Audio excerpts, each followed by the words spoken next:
Bonjour et bienvenue dans cette présentation qui concerne les étudiants inscrits en première année tronc commun. Aujourd'hui, on va voir le troisième cours de la matière méthode de travail et terminologie et on va parler de la rédaction et de ses dernières étapes.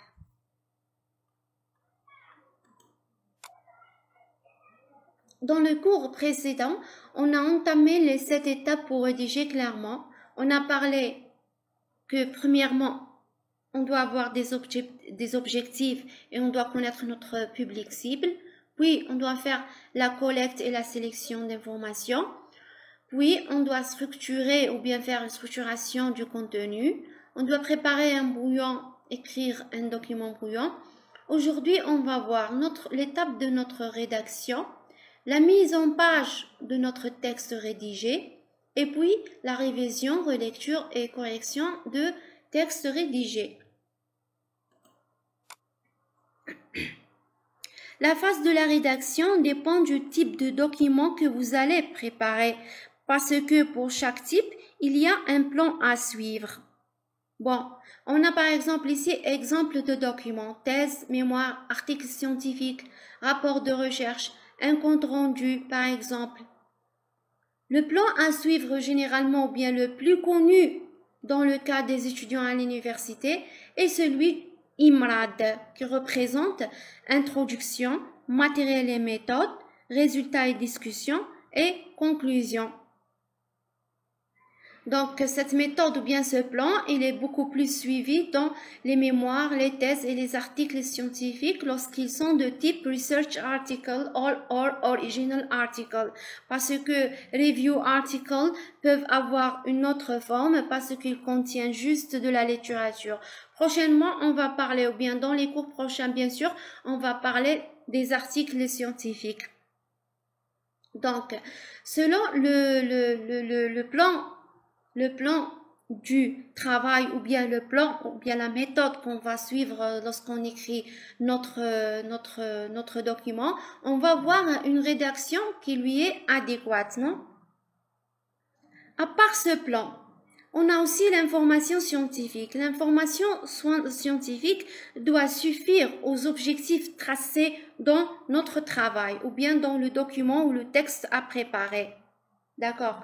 À part ces deux points essentiels qui sont le plan et l'information scientifique, il y a d'autres points que l'étudiant ou bien celui qui va écrire un document doit prendre en considération.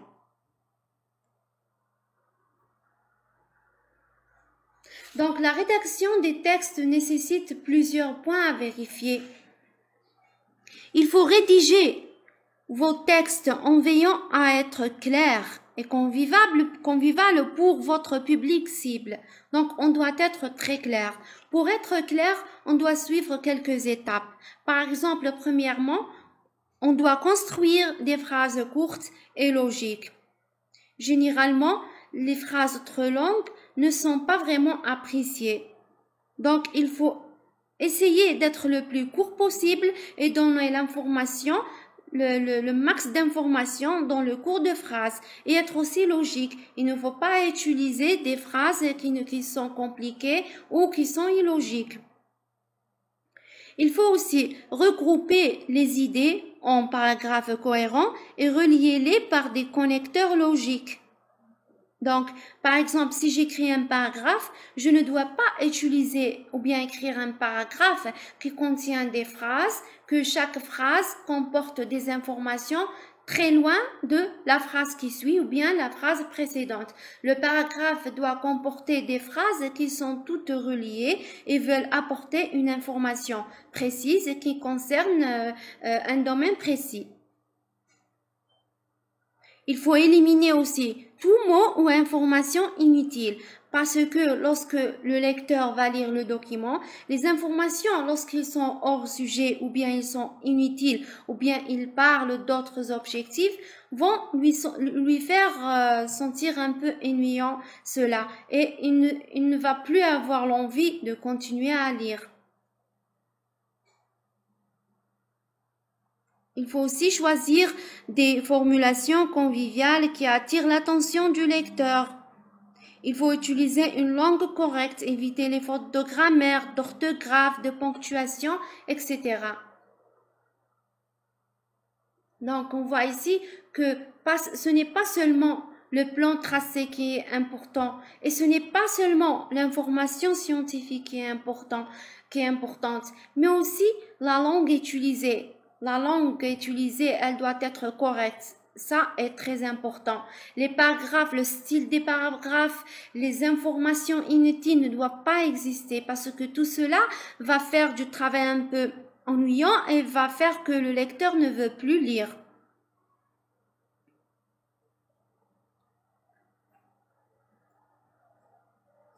La mise en page, après avoir rédigé notre texte, la mise en page du texte est très importante. Parce que lorsque la mise en page est bien faite, ça soulage les yeux du lecteur. Ça lui fait sentir que le texte est propre, est bien écrit et aussi propre. La mise en page, c'est la mise en du texte, c'est la mise en de votre paragraphe. Lorsqu'elle est bien faite et bien organisée, on va sentir que la mise en de notre texte est bien organisée et cela donne un calme, une envie de lire. En fait, la mise en page, elle vise à représenter le contenu de l'information, le contenu en texte, en figure, en tableau, etc., de manière hiérarchique et harmonieuse, afin de faciliter un parcours de lecture à plusieurs niveaux. Donc, je conseille tous les étudiants que lorsqu'ils vont donner un document à l'enseignant écrit par eux-mêmes, ce document doit être propre. Ça veut dire avoir une bonne mise en forme. Parce que lorsque le document n'est pas propre, l'enseignant lui-même ne va pas avoir l'envie de lire ce document. Donc, et ce document va lui-même donner une image qui n'est pas vraiment parfaite, une image qui n'est pas vraiment belle de l'étudiant. Donc, cette mise en page, elle comprend les techniques de police de caractère. En fait, la mise en page, on parle de mise en page lorsqu'on écrit un document sur ordinateur. Le document, ou bien si vous avez un simple document à écrire par main, par exemple un compte rendu de TP, vous devez l'écrire bien. On n'a pas vraiment une mise en forme telle que la typographie, etc. Vous pouvez l'écrire à main, bien avec une écriture claire, avec des mots clairs, éviter d'effacer ou bien éviter de souligner trop, d'utiliser des couleurs trop. Donc, essayez d'être propre. Par contre, lorsque vous écrivez un document plus grand et celui que vous allez le plus faire à l'université, tels que les exposés, les mémoires, etc., vous allez avoir besoin d'ordinateur et donc vous allez effectuer la mise en page. Elle concerne principalement la police des caractères.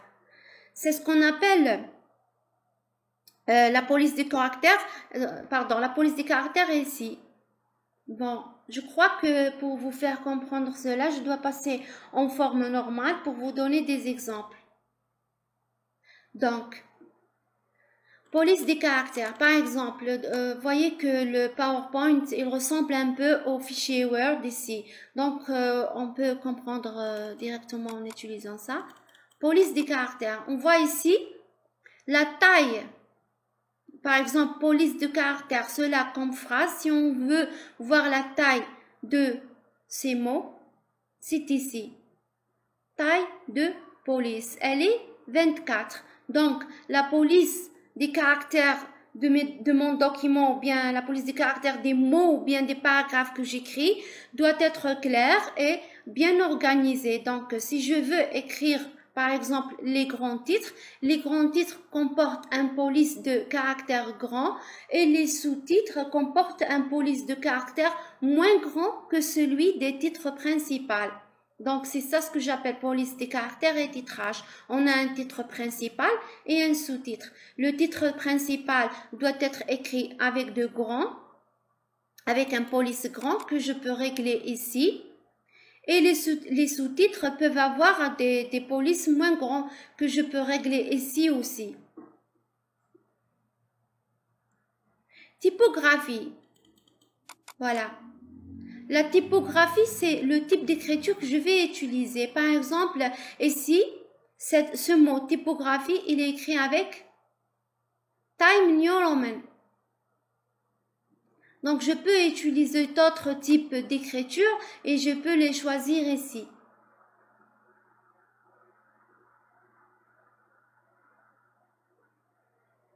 Donc, c'est de la police aussi, mais c'est de la typographie parce que je vais choisir le type d'écriture que je vais faire pour mon document. En général, pour les mémoires, etc., à notre université, Time New Roman est le plus utilisé. Ici, on a la mise en forme et espacement. Si je veux faire un espacement entre les lignes de mon document, par exemple, que je crée dans un Word, par exemple, soit disons que j'ai ici 2 lignes. L'espacement entre cette ligne et cette ligne, je peux les régler ici, par exemple. Interligne. Ici, il est 1. Ici, il est 1. Si je fais regarder, si je passe de 1 vers 1,5 ou 2, l'espace va devenir plus grand, par exemple. Regardez, l'espace est devenu plus grand. Je peux faire 1,5. 1,5 est l'espacement le plus utilisé à l'université dans les paragraphes. On peut aussi faire une justification, ou bien justifier ou bien centrer les paragraphes. Par exemple, ici, ça c'est un paragraphe justifié. Ça veut dire que les lignes sont égaux ici et ici. La justification se fait par ce point justifié. Si je veux mon paragraphe qu'il soit justifié, regardez, il est justifié. Non, je pense ici qu'il est centré. Oui, parce que la dernière ligne, regardez qu'elle apparaît au milieu. Donc, elle est centrée. Par contre, justifié, tout le paragraphe doit être justifié, toutes les lignes, et même la dernière ligne. Donc, ici, elle est centrée. Si je veux faire centrer, c'est par ici. Par exemple. Il y a d'autres alignements à gauche et à droite.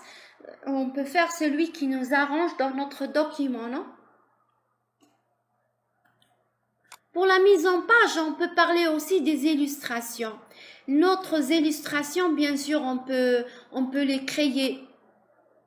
On peut les porter par aussi en utilisant la forme, on peut les créer ou bien on peut les porter de notre document Excel. Donc, pour la mise en page des graphes, des figures et des tableaux, je dois savoir que chaque tableau doit avoir un titre, chaque figure doit avoir un titre et je dois suivre le plan de mon document. Par exemple, dans les mémoires, en général, on sait que pour les tableaux, le titre doit supérer le tableau ou bien doit être avant le tableau.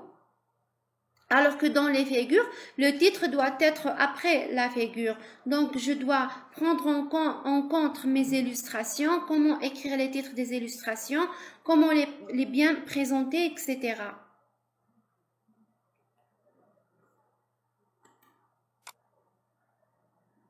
La 7e et la dernière étape, c'est la relecture, la révision et la correction. Une fois le texte est rédigé, vous devez vous soumettre à 2 étapes importantes qui est la relecture et la correction. Ou bien on peut dire aussi que la correction va faire partie de la relecture. Lorsque je relis 1 fois, 2 fois, 3 fois, je peux faire mes corrections. Donc, mes textes, lorsque je termine mon document, je dois savoir que je dois le relire encore 1 fois et encore 1 fois. Relisez-vous au moins 2 fois votre document. Une première relecture, elle est nommée dans la peau du lecteur. C'est parce que je dois me mettre à la place de lecteur et je dois penser comme si je suis moi-même le lecteur et je dois lire et voir s'il y a des informations qui manquent, s'il y a quelque chose à enlever, quelque chose à ajouter, etc. Donc, cela nous permet de vérifier que nous avons donné au lecteur toutes les informations nécessaires formulées clairement. La deuxième relecture, elle est en général, elle apporte la correction. Il faut vous rendre à l'évidence durant la phase de rédaction que vous pouvez laisser des fautes d'orthographe ou d'inattention derrière vous. Vous pouvez croire que votre document est parfait, que vous l'avez écrit dans le meilleur que vous pouvez. Mais non, croyez-moi que la relecture vous permet toujours de découvrir des fautes et des inattentions que vous avez laissées derrière vous. Donc, votre relecture doit principalement se concentrer sur plusieurs types de vérifications que vous devez faire, telles que l'orthographe, les fautes de frappe, la grammaire et la syntaxe, la mise en forme des textes, la ponctuation et la typographie, la cohérence du style et du temps utilisé. Et parfois même, on doit vérifier si vraiment on a donné l'information juste. Donc, pour cela, pour vérifier tout cela, il y a des méthodes qu'on peut suivre. Exemple de méthodes pour relire et corriger vos documents. Je vais vous donner des astuces.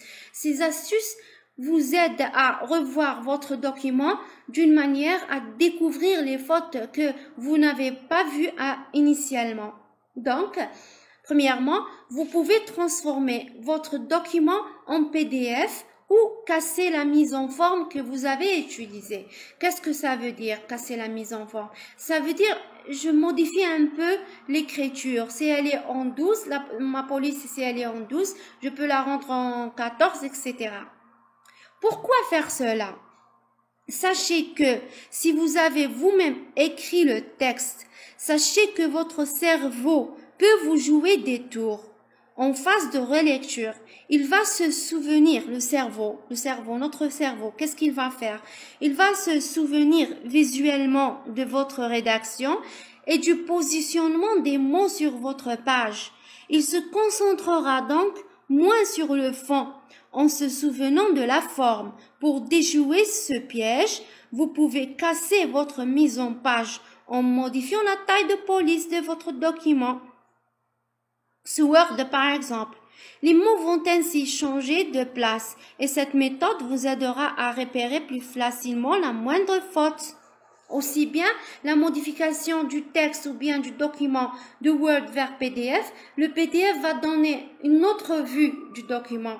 Vos yeux vont regarder le document d'une autre manière et comme ça, vous allez éliminer le piège du cerveau dans lequel il va vous mettre. C'est l'habitude de lire le même texte de la même manière et il va vous permettre de voir des fautes que vous n'avez pas pu voir lorsque le document était Word. Deuxième astuce, vous pouvez imprimer le document. L'impression de votre texte peut également être une bonne alternative lors de la phase de relecture et de correction. En effet, certaines personnes verront plus facilement les fautes de frappe que sur écran. Et moi, je suis parmi ces personnes. Lorsque j'imprime un document, lorsque j'écris un document, et je crois que je l'ai fait le plus parfait, lorsque je l'imprime, oups, je trouve qu'il y a d'autres fautes. Oh, il y a ici, il y a de là, que j'ai pas réalisé lorsque je voyais le document sur l'écran. Le document imprimé peut permettre à mes yeux, à mon cerveau de voir quelque chose de différent que je n'ai pas réussi à voir sur l'écran. Une autre astuce, c'est de lire de la fin au début du texte. Au lieu de lire du début à la fin, lire de la fin au début, afin de mieux visualiser les fautes de frappe et d'orthographe. Vous pouvez également effectuer votre relecture en partant de la fin de votre texte. Ce type de lecture vous permet de vous concentrer uniquement sur les fautes de frappe et sur les éventuels mots manquants, et pas sur l'information scientifique beaucoup plus, ou bien sur l'organisation du plan du travail. Une autre astuce très importante, c'est de faire une pause et penser à autre chose. Parce qu'effectivement, il y a des étudiants qui travaillent beaucoup et lorsqu'ils commencent à préparer un document, ils passent des heures et des heures et des heures à faire ce document. Et après quelques heures, le cerveau ne peut plus se concentrer. Même si l'étudiant croit qu'il est en train de bien travailler, mais non. Ça se passe parce que le cerveau a besoin de reposer. Si vous vous sentez distrait dans votre relecture, si vous sentez que votre concentration diminue, faites une pause. Prenez quelque chose, un dessert, un fruit, un café, etc. Passez sur un autre dossier ou encore mieux, si votre document n'est pas urgent, laissez passer la nuit, laissez passer le temps. Votre cerveau a lui aussi besoin d'une pause de temps en temps pour reprendre la relecture à tête reposée. La dernière astuce que j'ai pour vous, c'est le recours à un relecteur correcteur. Il n'est pas toujours facile de repérer les fautes glissées dans vos documents. Un regard extérieur peut donc s'avérer nécessaire pour optimiser la relecture de vos textes. Dans le cas d'un contenu plus long, vous pouvez faire appel à des correcteurs professionnels sur Internet. Parfois, lorsqu'on a des textes très longs, on peut les copier sur des correcteurs professionnels sur Internet, qu'on peut trouver online, qu'on peut faire online. On peut copier notre texte, le coller là-bas et voir la correction automatique qu'il peut nous présenter. Ainsi, je termine le cours pour aujourd'hui et les prochains cours seront sur les publications scientifiques. Ces prochains cours, on va les faire ensemble à l'université, Inch'Allah, lors de votre retour prochainement. Pour cela, je vais vous donner une petite idée pour ceux qui veulent faire une petite recherche avant les cours ou bien qui veulent voir sur Internet. On a ici le site de Sciences Directes, qui est un site très fameux que les biologistes visitent fréquemment et dans lesquels il y a des publications scientifiques, des journaux. Ces publications scientifiques sont sous forme d'articles et nous, on va nous concentrer sur 3 formes principales qui sont Short Communication, Review Article and Research Article. Ces 3 formes, on va les voir dans les cours lorsqu'on se voit à l'université et on va les étudier un par un, on va connaître la différence entre eux et on va connaître aussi comment lire un article et comment il est écrit ou bien sa forme générale. Merci pour votre attention et j'espère vous revoir à l'université. Au revoir.